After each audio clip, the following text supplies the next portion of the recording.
Hello everybody, I have my coffee here. It is going to be a good casual sit down video with you guys today because we're going to be talking about the Shane Dawson and Jeffree Star Cosmetics collaboration. Today is November 1st. Hopefully I'll get this video up either today or tomorrow, but as many of you already know, the Jeffree Star and Shane Dawson collaboration has launched. I believe it launched today. If it didn't, I'm an idiot. But yeah, I figured it would be appropriate to talk about this collaboration, talk about these palettes. Is this collection groundbreaking? Is it a snooze fest? We're going to be delving into all of that. I'm also going to speak briefly on the Shane Dawson and Jeffree Star documentary as well. So there's a lot to unpack in this video. There will be, of course, timestamps put in the description box, so you can just skip around with this video if that is what you want to do. But for those of you who don't know about this, Shane Dawson, a very, very successful YouTuber. He's one of the original YouTubers. He's been around on this platform for years. He has this habit of coming out with documentary series. He doesn't post that often anymore, but whenever he does, it is a very well thought out, very well curated or put together documentary series on various aspects of the YouTube industry. That is what he's doing right now. He has changed his content a lot over the years. I believe that's what keeps him relevant, which is a topic for another video. But whenever he does a documentary, right, everybody goes absolutely nuts. And a little bit ago, he did the Jeffree Star documentary, The World of Jeffree Star. Was it that one? The Secret World of Jeffree Star? He did that documentary, and I do believe, as do many others, that this series that he did a little bit ago was played a big part in Jeffree Star's redemption arc. There are still people who don't like him as much, but I do believe that right now he is pretty popular in the industry, and I think a large part of it was the fact that Shane Dawson was able to portray him in such this very endearing, very approachable manner with that series. So fast forward a little bit later, and now we have the latest Shane Dawson and Jeffree Star series that has been coming out over the last few weeks. And this series has, again, generated a lot of buzz. And a big part of this series has been the production of the Jeffree Star and Shane Dawson palette.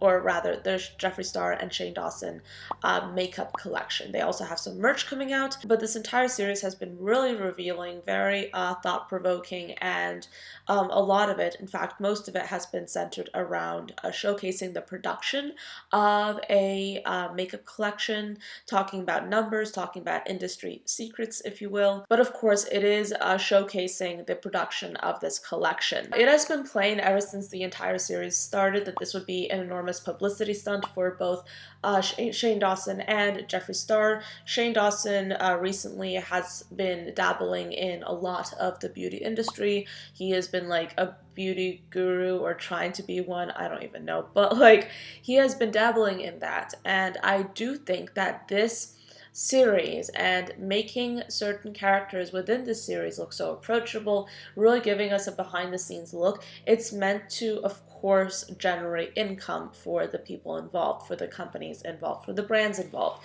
Jeffree Star, of course, benefits greatly because he is being portrayed as very approachable in a very good light. Shane Dawson has benefited because he has another amazing series under his belt, and he is, of course, going to be making a ton of money from this collaboration, so everyone's benefiting. And I'm not trying to say this in like oh yeah, they shouldn't be doing this series. No, that's not what I'm saying. I think that the series has been very entertaining for a lot of people. Have I watched it?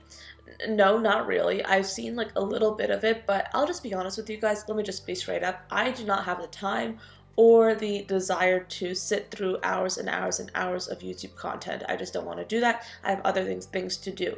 So I have been watching a lot of recap videos.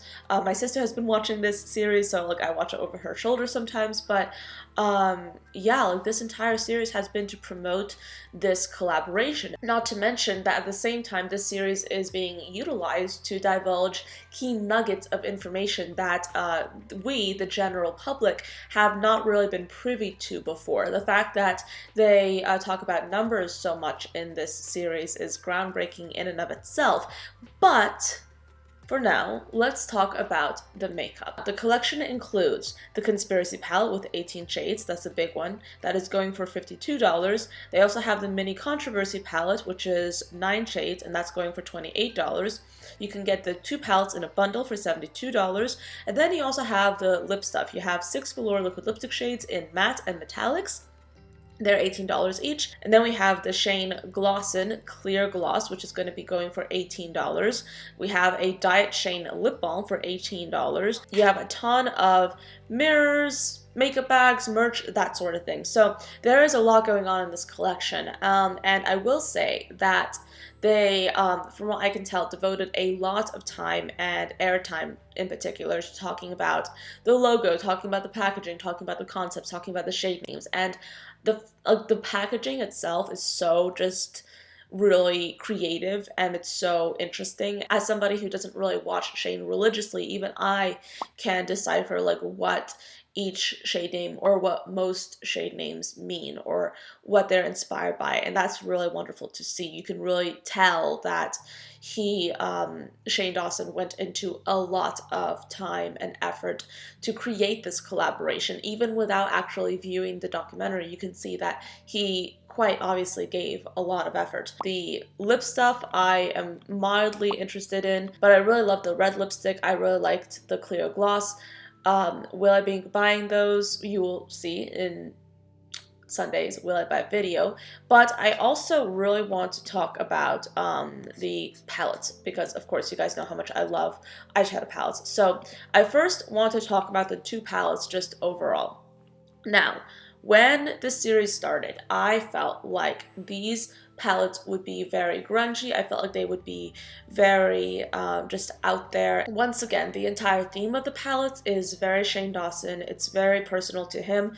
I love the imprints on the actual pans. It's very unique. It's very Jeffree Star and Shane Dawson. And I was able to gather from viewing various snippets of the documentary and seeing various recaps that Shane Dawson and Jeffree Star wanted to make these palettes approachable for a wide variety of consumers. Shane Dawson in particular seemed very insistent on being able to give this palette to people who love neutrals, to people who love color, to people that don't know much about makeup, to people who know a lot of makeup. So they want to cater to a wide variety of people. And they were even doing, I would say, what's it called, market testing, in which they just pulled various people and they asked them, okay, what kind of makeup do you like? What kind of finishes do you like? What are the colors you wear? What do you like about this palette? What do you not like about this palette? So they were very thorough in that. However, looking at the finished product, I'm not inspired. And I'm not trying to say this to be mean, I'm just trying to say that this is my personal opinion and I'm looking at this collection objectively. I'm trying to push the documentary out of my head. I'm just trying to look at the actual palettes, at the actual makeup, because see what Shane Dawson and Jeffree Star wanted to do with the documentary. I mean, I don't know if this was blatantly intentional, but I expect what they wanted to happen with the documentary is that they wanted to take us through the process, through the emotional ordeal of creating this collection to make this collection more appealing to us.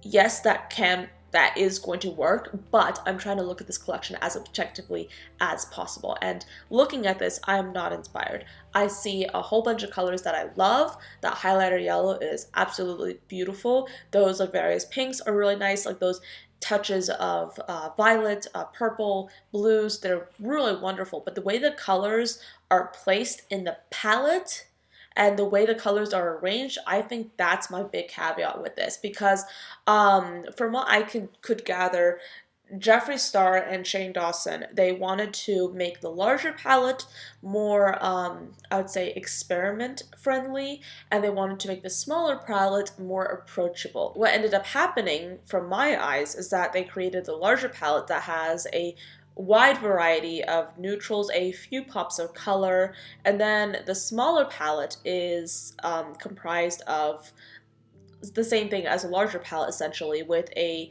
few pops of color and a whole bunch of neutrals.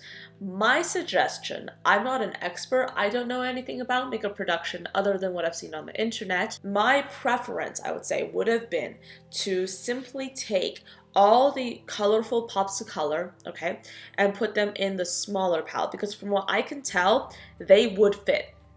And then you could take all the neutral shades and you can keep them in the larger palette, because then that would fit in with Shane Dawson's vision of having a collection that's accessible to everybody. But at the same time, it wouldn't necessarily limit anybody, because I can say, as somebody who is a lover of makeup and somebody who buys makeup a lot, that I am kind of tired of seeing brands trying to come out with collections that are all-encompassing. And by all-encompassing, I mean collections that are meant for people who love color and neutrals at the same time.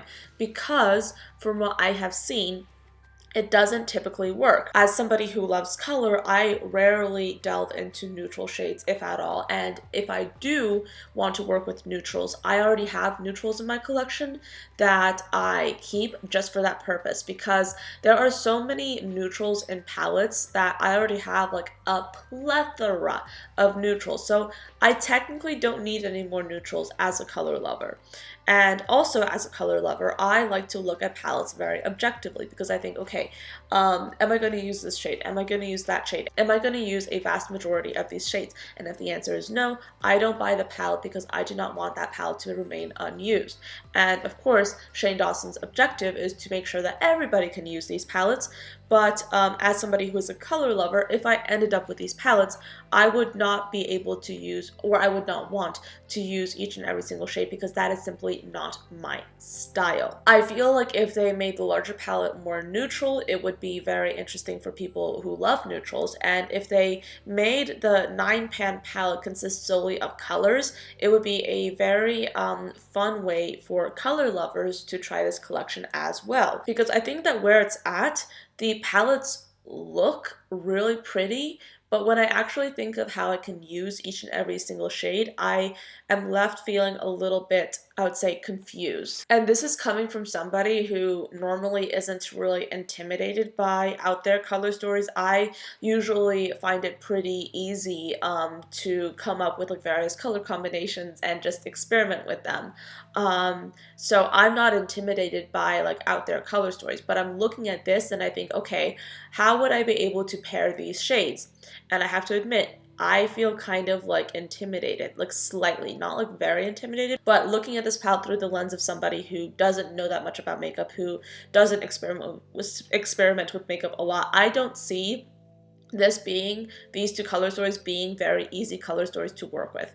And that's the unfortunate thing. So my suggestion, of course, would have been to take the colors and put them in the smaller palette, all the colors, and take the neutrals and put them in the larger palette. And I also do want to talk about the fact that a lot of these shades, in fact, so many of these shades, would not necessarily work for anybody with a deep skin tone. And that's what concerns me about these palettes, because you have that entire top row in the larger palettes with mostly very light shades, and you don't really have any options for people with deeper skin tones. I would say the same thing for the smaller palette, and I don't know if people are talking about that or not at the moment. I don't do makeup on anybody other than myself, but if I was a makeup artist, or if I just had a deeper skin tone, I don't think I'd be able to use these palettes that easily. So that's another caveat that I want to add to this. Do I think these are unique colors and color stories? A lot of them are pretty unique. Do I think that they could have been placed better? Do I think that they could have been executed better? Yeah, because I just feel like you have like a huge part of the population that wouldn't be able to use all of these shades, and that's quite unfortunate. Oh yes, and here's another thing that I want to mention as well. If you look at like the campaign images for like the entire collection, which by the way look absolutely beautiful, like the photographer and like the set and the way the pictures are just done and the way the makeup is done is just flawless. I love the campaign shots, they're beautiful. If you look at the campaign images and you look at the colors that were used, both Shane and Jeffree have a lot of color in their respective makeup looks. So yeah, that's another thing that confuses me a lot about brands, is the fact that so many of these companies come out with campaign images that have like a ton of color in the makeup, but then the actual palettes or the actual product are rather neutral with a few pops of color. That's another thing that confuses me. But back to the title of this video. Is this collection or is this collaboration groundbreaking, or is it a snooze fest? I think the actual collection is... See, the thing is, it's kind of a snooze fest in my personal opinion, but this is somebody who loves color. I'm not wearing a lot of makeup today, but I'm usually somebody that tends to go for a lot of color. I love experimenting. I love just coming up with different color combinations. That's my passion, right? So I am somebody who loves color. So from my perspective, it's kind of a snooze fest. From somebody who's looking at packaging or shade names or just like the pure like aesthetics of the collection, I think it's pretty groundbreaking. I don't think that anything similar has been done before on such large a scale. I think another thing that is so groundbreaking about this entire collection is the fact that we've been given so much access, that we have been privy to so much information, that we've been given a ton of behind the scenes when really brands haven't really been doing that before. And that is the groundbreaking part of this collection. Not necessarily the makeup, but the everything that surrounds it. That's the groundbreaking part. The actual colors, I'm just gonna be honest, they're not that groundbreaking for me. In fact, that they're kind of boring. And you guys know that I'll always be just frank with you about what my opinions on products, and I'm not saying this to bash anybody, and I'm not trying to like rain on anybody's parade, because let me tell you, Shane Dawson and Jeffree Star, they're going to make millions off of this. Of course, they're both very popular figures, and there has already been so much publicity generated around this collection. They stand to make a ton of money, and that's good for them. But am I somebody who likes this collection? Am I somebody who likes this collaboration, looking at it objectively, looking at just the product, looking at just the makeup? It's not my cup of tea, and that's why I'm not too inspired by it. I hope you enjoyed this little casual kind of video. Thank you so much for watching till the end. If you have any opinions on this collaboration, please let me know about them down below. I am very curious to hear what you guys have to think. I expect a lot of you will be purchasing the collection yourself, and I have to admit, I cannot wait to see your reviews and the tutorials. I expect a lot of people will be doing 3 looks, 1 palette, and I will admit, like, even if I'm not like buying the palette that is being featured in those videos, I always love watching those videos because I get so inspired by them. So yeah, I'm really looking forward to all the different looks that people will be creating with these collections. I cannot wait to see them. Leave your thoughts down below. Do you agree with my opinions? Do you disagree? Let me know and I will respond, and I will see you all in my next video. Bye guys.